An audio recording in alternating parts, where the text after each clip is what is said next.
Meu amigo, eu tinha dito que te daria uma resposta mais tarde a respeito lá da viagem com o Gilmar, caso fosse para assumir a despesa. E eu estava fazendo as contas aqui. Meu salário de minha renda diminuiu quase 40%. Então, acho que vai ficar bem arrochado, sabe? Pra ir lá. Eu queria muito ir lá. Eu queria muito isso, mas vai ficar bem arrochado, sabe?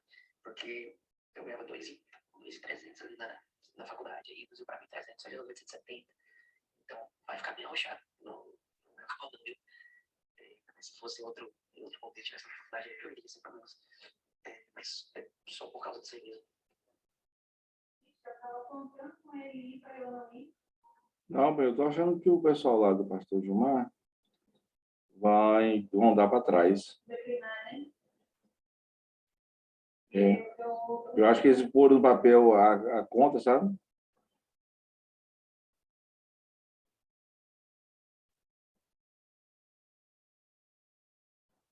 E se vai trabalhar na estadual, tem como ele trabalhar na nacional. Essa nacional. Gasta menos, lança no nacional, tem tempo para preparar. E é aqui na cidade, né?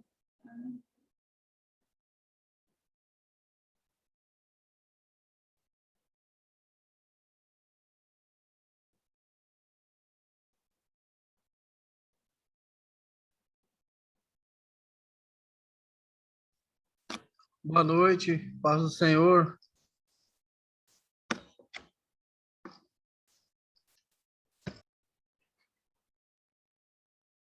Olá, Rafael. Boa noite, paz do Senhor. Tudo bem, turma? Bom, tá tudo. Beleza, Cláudio? Paz do Senhor, professor. Boa noite. Paz do Senhor a todos. Meus irmãos, tudo bem com vocês? Tudo em paz? Boa noite, paz do Senhor para todos. O Vanildo está dando boa noite, aqui. professor. Oi, professor. Boa Boa noite. noite, nós temos aqui o Rafael, temos o Cláudio, a irmã Vanilde, a Renata, o Roselito, a Yasmin. Então, a maioria já estão aqui, graças a Deus. Está tudo bem com vocês? Tudo em paz, meus irmãos? Tudo bem, graças a Deus. Só a nossa irmã Silvana, que está um pouco ausente, né? Perdeu o esposo, coitado. Pois é, eu conversei com ela no privado. Eu fiquei sabendo 2 dias depois pela faculdade, né? Pela faculdade, não.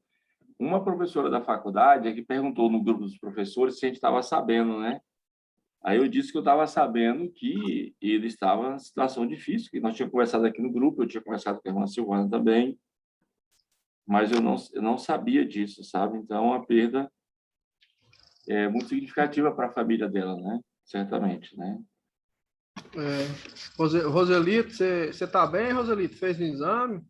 Vanilde, você melhorou, Vanilde? Como é que você está? Positivo, Diácono Rafael. Graças a Deus, obrigado pelas orações, viu? Obrigado pelas orações dos irmãos aí que oraram aí, graças a Deus. Todos os testes que nós fizemos deu negativo, entendeu? Graças a Glória a Deus. Deus. Ô, Vanildo, glória. Você, Vanildo, como é que você está? Se estiver ouvindo aí. Não, Melhor, graças a Deus. Você fez cirurgia? Vai precisar fazer? Como é que fez? Não, foi que eu quebrei a costela, mas costela não tem nada que fazer, né? Só tomar remédio e esperar ficar em repouso. Você está melhorando? Tô. Amém. Pessoal, aqui tá tudo meio perregado, professor. Vai tá todo Pois mundo é, bem. tá, mas estou em paz, né? Graças a Deus, estamos com Deus, tá bom. Pô, que bênção, né, rapaz? Que bênção. Pessoal, então, todos estão bem, vamos começar, né? Começar a nossa aula. Nós estamos agora com o capítulo sobre a imagem de Deus. São 3 capítulos sobre a imagem de Deus. Então, o capítulo agora é o capítulo 3. A imagem de Deus, o ensino bíblico. Esse capítulo nós vamos dividir em 2 partes. A aula de hoje, o ensino do Antigo Testamento sobre a imagem de Deus. E, querendo Deus, a próxima aula, o ensino do Novo Testamento sobre a questão da imagem de Deus. Então, vamos ver se a gente consegue fazer 2 aulas. 2 aulas sobre essa questão. Então, novamente, a gente volta a um assunto que é de praxe, dizendo que é muito importante que todos os irmãos e as irmãs leiam esses capítulos para, de maneira muito eficaz, participarem do debate, né? Muito importante vocês fazerem isso, né? Participarem do debate. E aí, nós temos esse capítulo 3, capítulo 4. Então, se vocês observarem, o assunto principal da antropologia é a imagem de Deus. É a imagem de Deus. Porque a gente, fechando essa parte aqui, já entra na ramartiologia. Então, fora esse capítulo 3 aqui, o 4 e o 5, depois discute só um capítulo que é sobre tricotomia e dicotomia. Depois da imagem de Deus, tricotomia e dicotomia, e em seguida a gente já entra para a doutrina do pecado. Então, vamos lá. O autor, ele característica dele ser bastante objetivo. Ele é bem enfático na maneira que ele escreve. Como eu disse para os irmãos estão diante de um livro que é um clássico a respeito da antropologia. O Anthony Hockman, nesse livro, ele diz que ele começa afirmando que no Antigo Testamento só existem 3 passagens a respeito do ensino bíblico sobre a imagem e a semelhança que nós temos de Deus. Depois, essa discussão será chamada de Imago Dei, mas muito depois, né? Então, a nossa função na aula de hoje aqui é analisar essas 3 passagens bíblicas que estão no Antigo Testamento e que estão no livro de Gênesis, né? Então, só há, para o autor, 3 passagens objetivas, claras, a respeito da imagem e semelhança de Deus. A primeira é Gênesis, capítulo 1, versículo 26, 27 e 28. A segunda é Gênesis, capítulo 5, versículos 1, 2 e 3. E a terceira é Gênesis, capítulo 9, versículo 6. Pois bem, esse autor ele vai trabalhar de maneira bíblica, né? De maneira segura e equilibrada, essa questão da imagem e semelhança de Deus.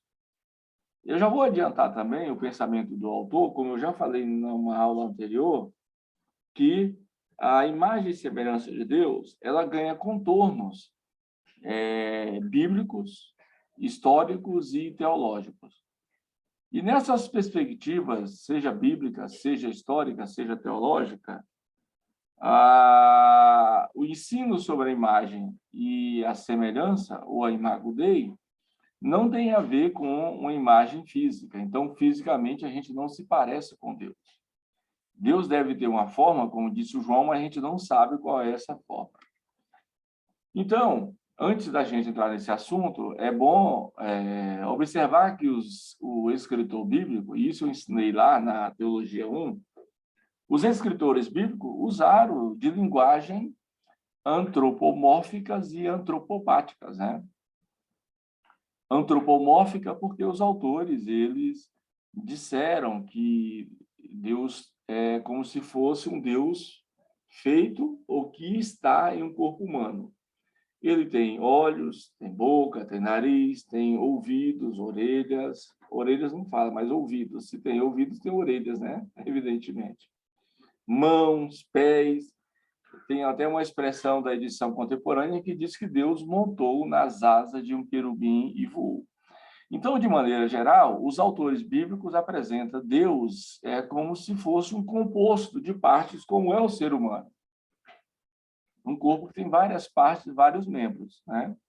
Mas isso não quer dizer que os autores bíblicos estejam afirmando que Deus tem um corpo humano, né? Ou que o corpo humano, anatomicamente, é igual ao corpo de Deus, né? Quando a gente fala sobre o corpo de Cristo, lá na perspectiva dele enquanto ser humano, depois a gente fala do corpo dele, não na perspectiva anatômica, biológica, física, mas na perspectiva figurativa de que a igreja é o corpo dele. Então, quando os autores dizem que Deus tem pés, mãos, braços, papapá, eles estão usando de figuras antropomórficas. Da mesma forma, quando os autores dizem que Deus tem sentimento, no sentido de arrependimento, o que mais? Tem ira, ciúme. Os autores estão usando linguagens antropopáticas, né? Eu expliquei o que significa tanto antropomorfismo quanto antropopatia, lá na Teologia 1. Então, os antropomorfismos são as formas humanas que nós atribuímos a Deus. As antropopatias, homem, patia, patos, sentimento, são sentimentos humanos, como o ciúme, como a ira, como o arrependimento, que nós também atribuímos a Deus. Então, repare que o autor não vai gastar saliva com esses assuntos que já foram superados, principalmente com o assunto de que a imagem e semelhança de Deus significa outra coisa, que não seja a imagem física. Então, o primeiro texto de Gênesis, capítulo 1, versículo 26, eu vou ler alguns pedaços aqui.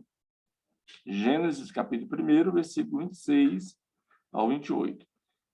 Também disse Deus, façamos o homem à nossa imagem, conforme a nossa semelhança. Ó, tá bem claro. Depois a gente vai discutir esses textos aqui junto com Hockman, né? Façamos o homem à nossa imagem, conforme a nossa semelhança.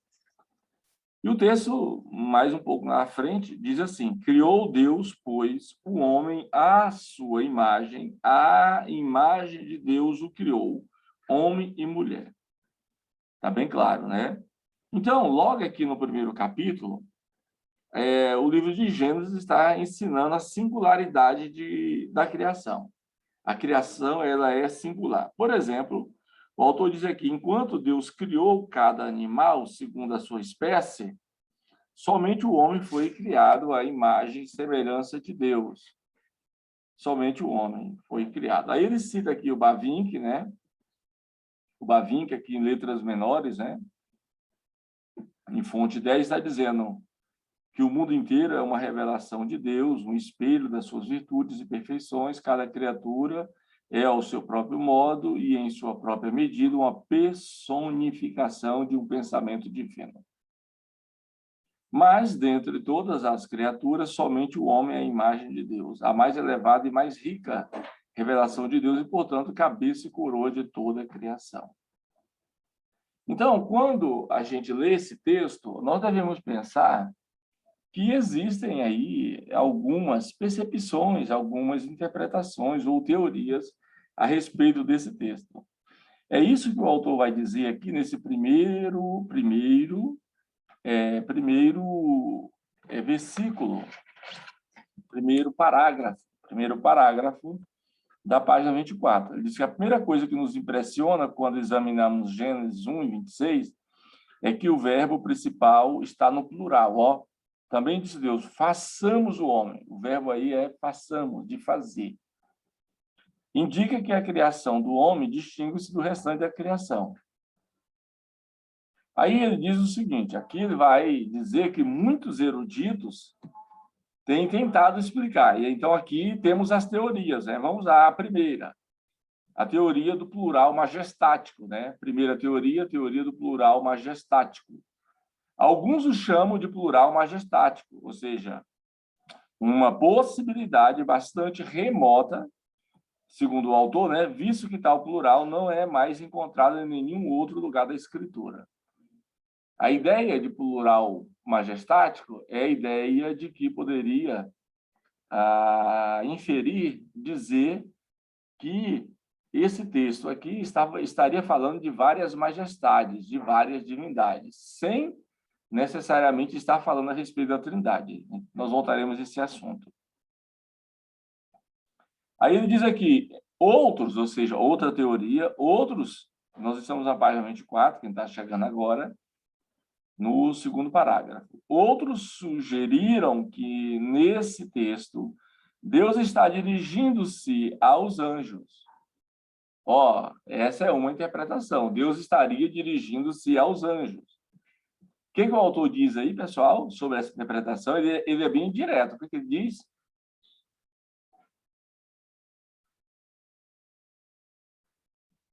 Também essa interpretação deve ser rejeitada, visto Obrigado. que jamais se fala de Deus tomando conselho com os anjos, os quais, sendo eles mesmos criaturas, não podem criar o homem, nem foi o homem feito semelhança de anjos.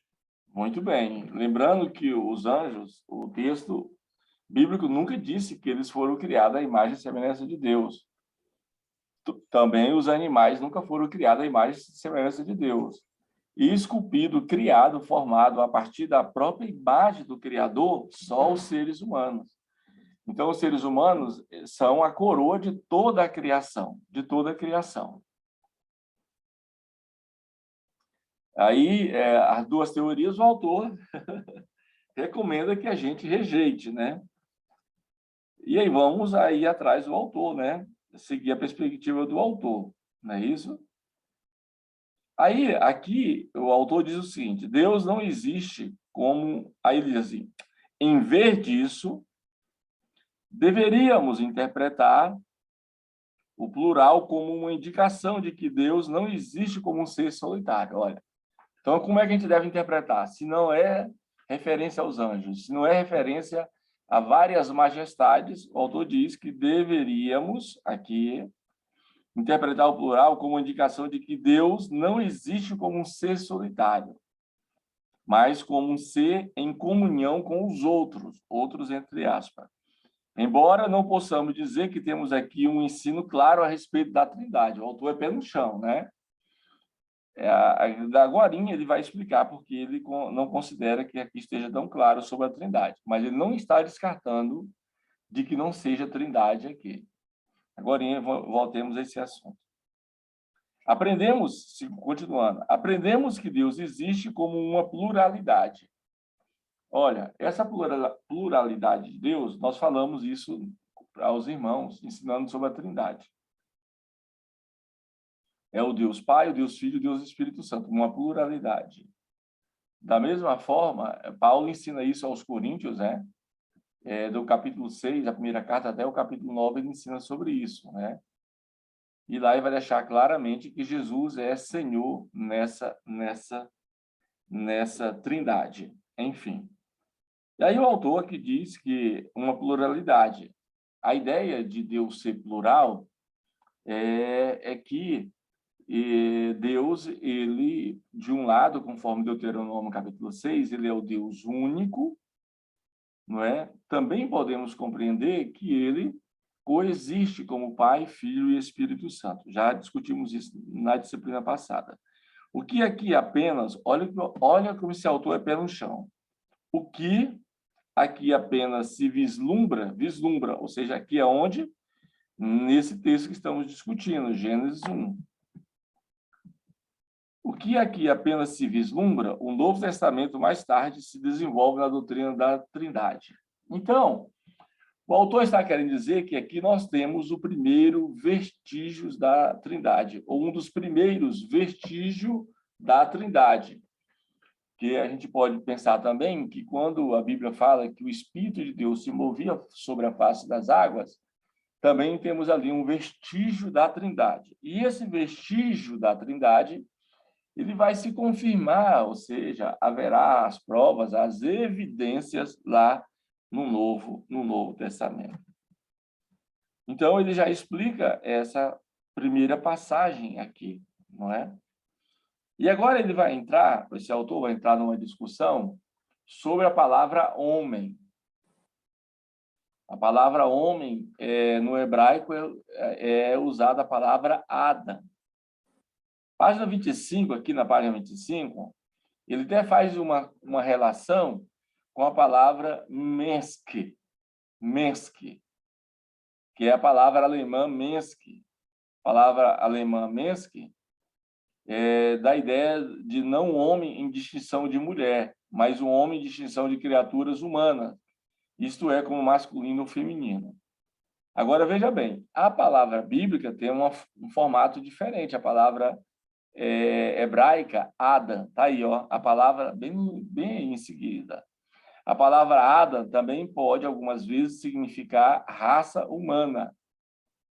Raça humana. É por isso que eu disse para vocês que a palavra Adam é a mesma palavra Adamá, tem a mesma ideia de Adão, tem a mesma ideia de homem, a mesma ideia de ser humano e também de humanidade. Tudo tem ligação com essa palavra, né? Palavra.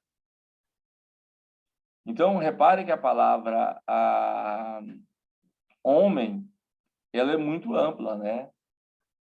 Quando eu já falei para vocês em Gênesis 5:20, quando Deus pronuncia essa palavra Adam, ele pronuncia várias vezes, né? Adam.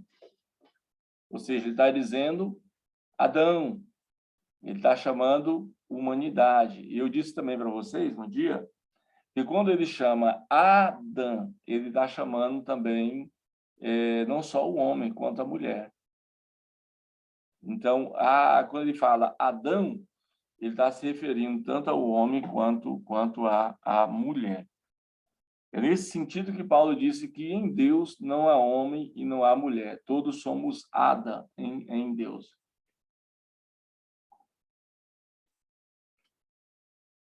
E agora, vamos a essas palavras, pessoal. Então, nós vamos estudar muita coisa sobre a imagem de Deus. E agora a gente tem que entender a fonte dessas palavras. Ou seja, qual é a origem semântica dessas palavras? Qual é a origem? Ou seja, de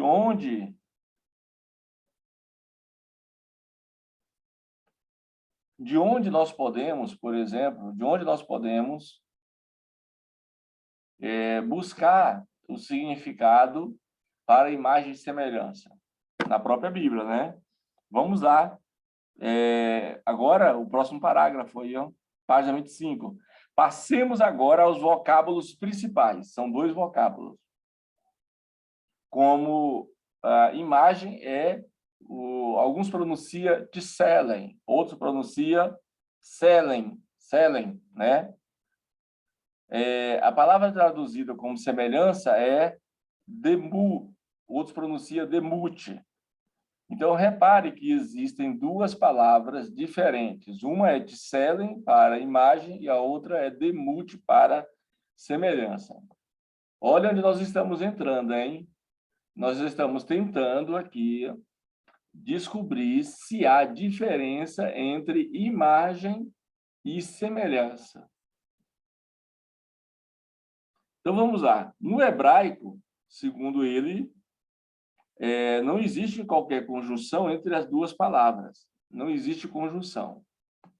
Perguntei para minha professora de língua portuguesa, conjunção é uma palavra que está ligando, é uma palavra de ligação, não é? Como, mais, e.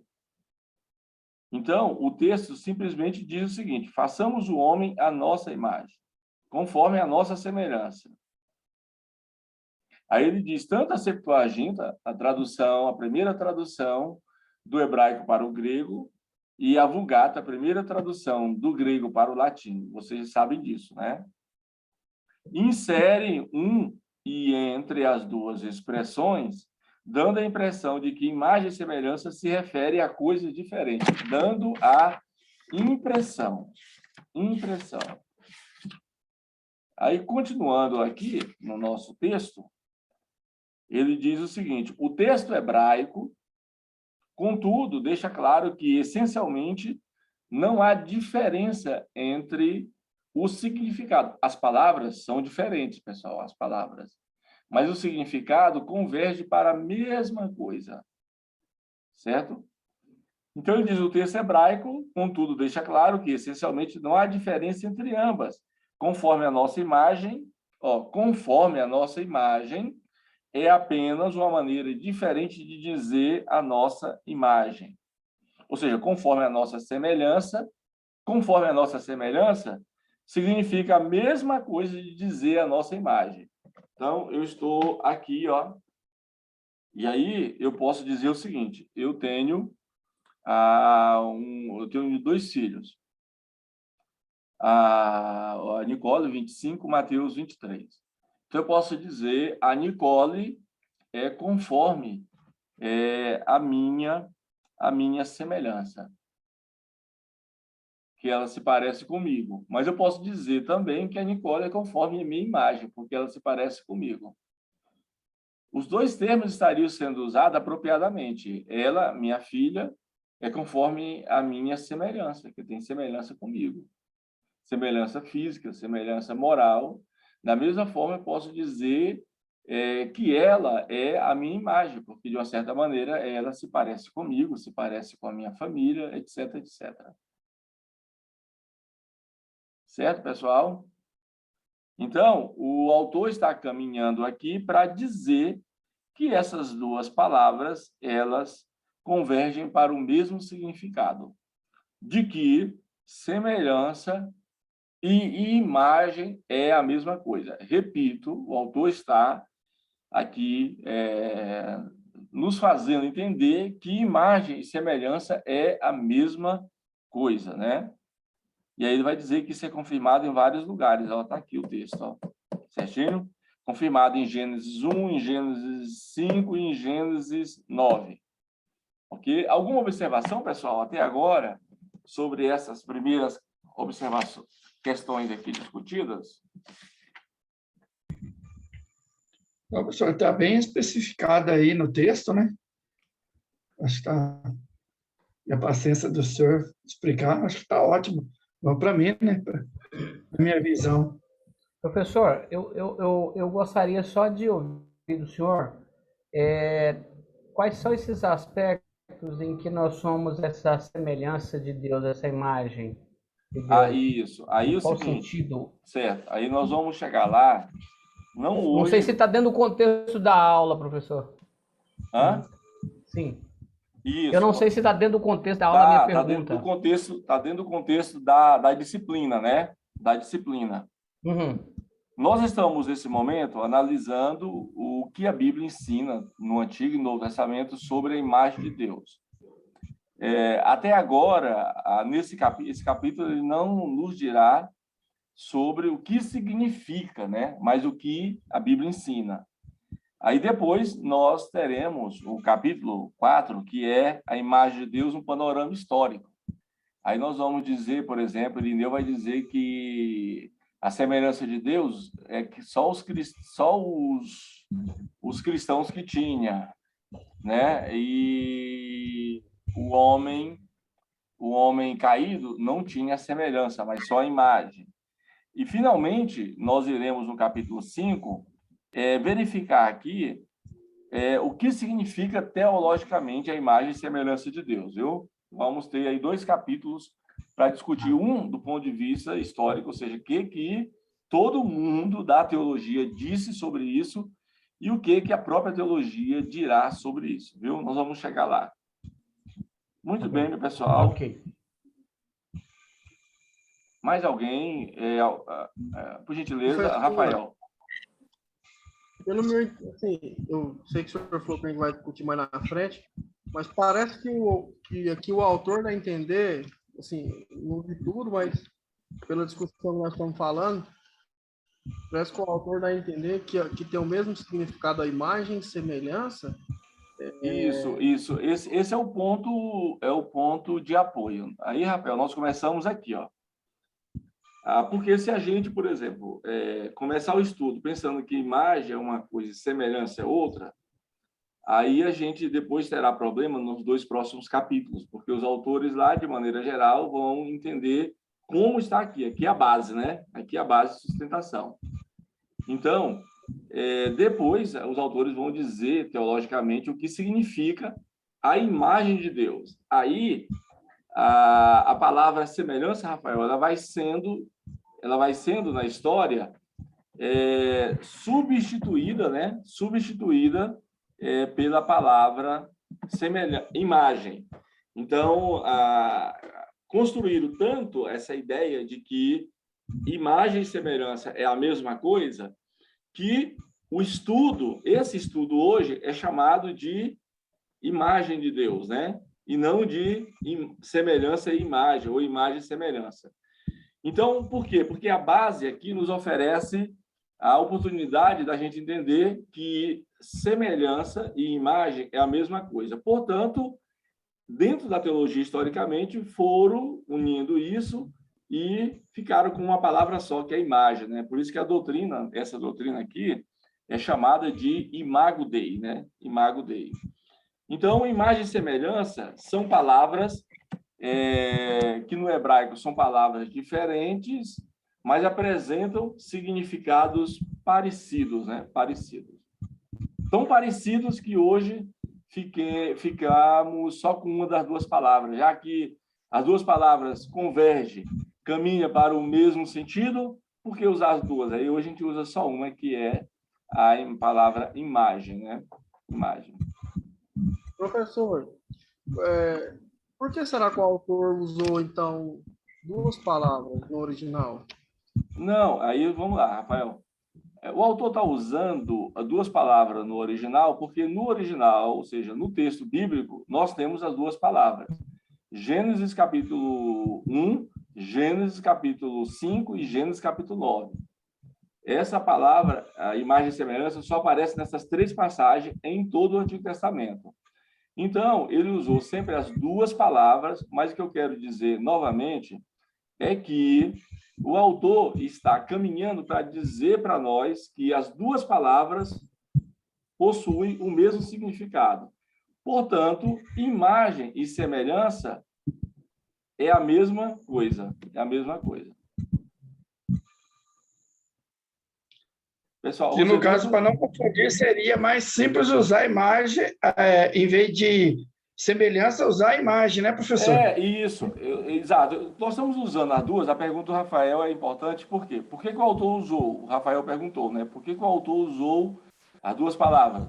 Porque a Bíblia usa as duas palavras, certo?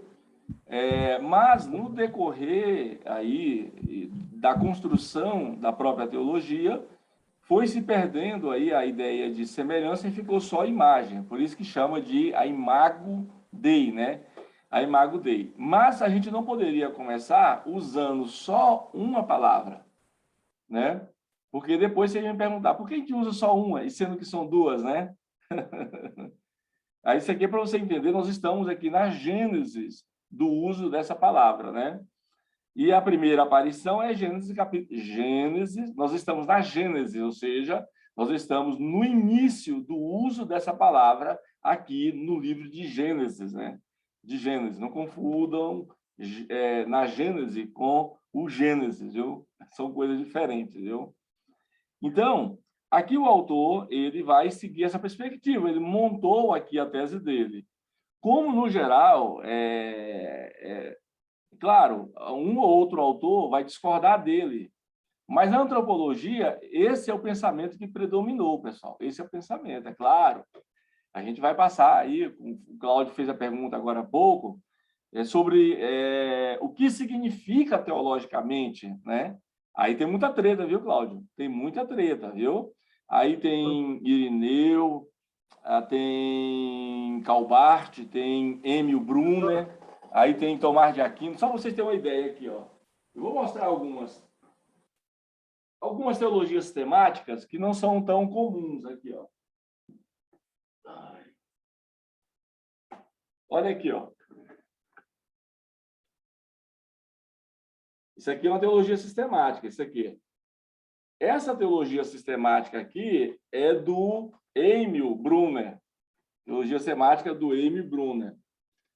Essa é uma das teologias sistemáticas que, a semelhança do Calbart, criou uma teoria sobre a imagem de Deus, né? a imagem de Deus. A mesma coisa aconteceu com Agostinho, a mesma coisa aconteceu com Tomás de Aquino, né? Tomás de Aquino. Vou mostrar só 2 volumes, mas são 5 volumes. Então, de maneira geral, haverá muitos debates. Inclusive, esses debates eles sairão em forma de discussões que tanto eu e principalmente vocês vão ler o texto e apresentar. Eu vou perguntar, por exemplo, Cláudio, o que disse o Karl Barth? Qual é a perspectiva do Karl Barth sobre a imagem de Deus? Roselito, qual é a perspectiva do Emil Brunner? Rafael, qual é a perspectiva aí do Irineu? E assim a gente vai discutir, né? Vamos chegar lá. Agora, enquanto isso, na sala de justiça, vamos à base, né? A base do ensino bíblico. Ou seja, vocês fizeram uma exegese no estudo passado, e a exegese sempre trata, inicialmente, o texto bíblico, né? O texto bíblico. Inclusive, só que vocês fizeram a exegese onde o professor de vocês, como acho que nenhum outro professor, entrega a análise do texto bíblico prontinha para vocês, a tradução, as declinações, tradução, declinação, o que mais? Análise morfológica, análise sintática, compreensão dos vocábulos, das fonéticas, dos termos. Nessa exegese que vocês fizeram, o professor entregou isso aí prontinho. Quando vocês fizerem a exegese do grego, lá o professor não é tão bonzinho assim não, viu? Irmã Vanilde, por gentileza, Rafael pediu aqui, falando que a irmã Vanilde quer falar. Por gentileza, irmã Vanilde, escreve a pergunta. Professor. Só falta escrever aqui, viu, irmã Vanilde? Estou esperando.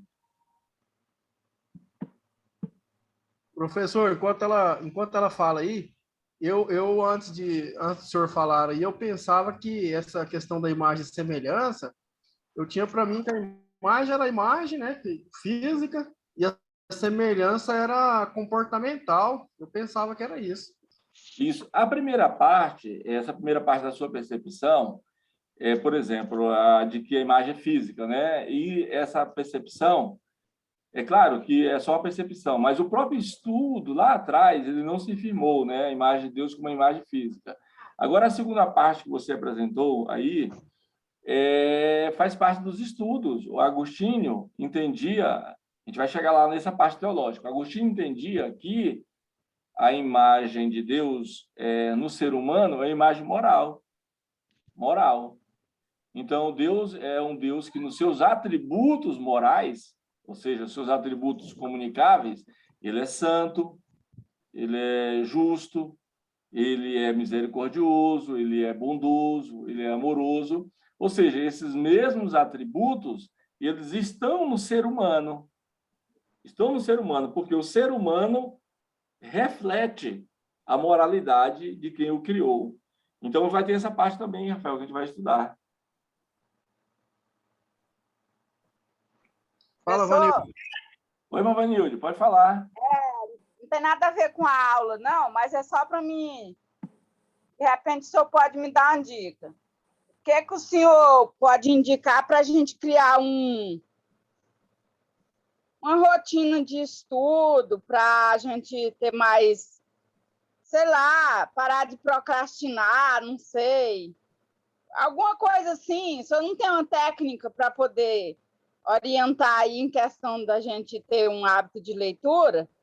Porque, olha, assim, o senhor, eu sei que o senhor tem muitas atividades, mas mesmo assim o senhor não deixa de ter um tempo específico para se atualizar nessas questões que talvez até o senhor já sabe, ou para poder, vamos dizer assim, conhecer uma nova versão sobre um outro autor, igual o senhor mostrou aí, vários autores sobre o mesmo assunto.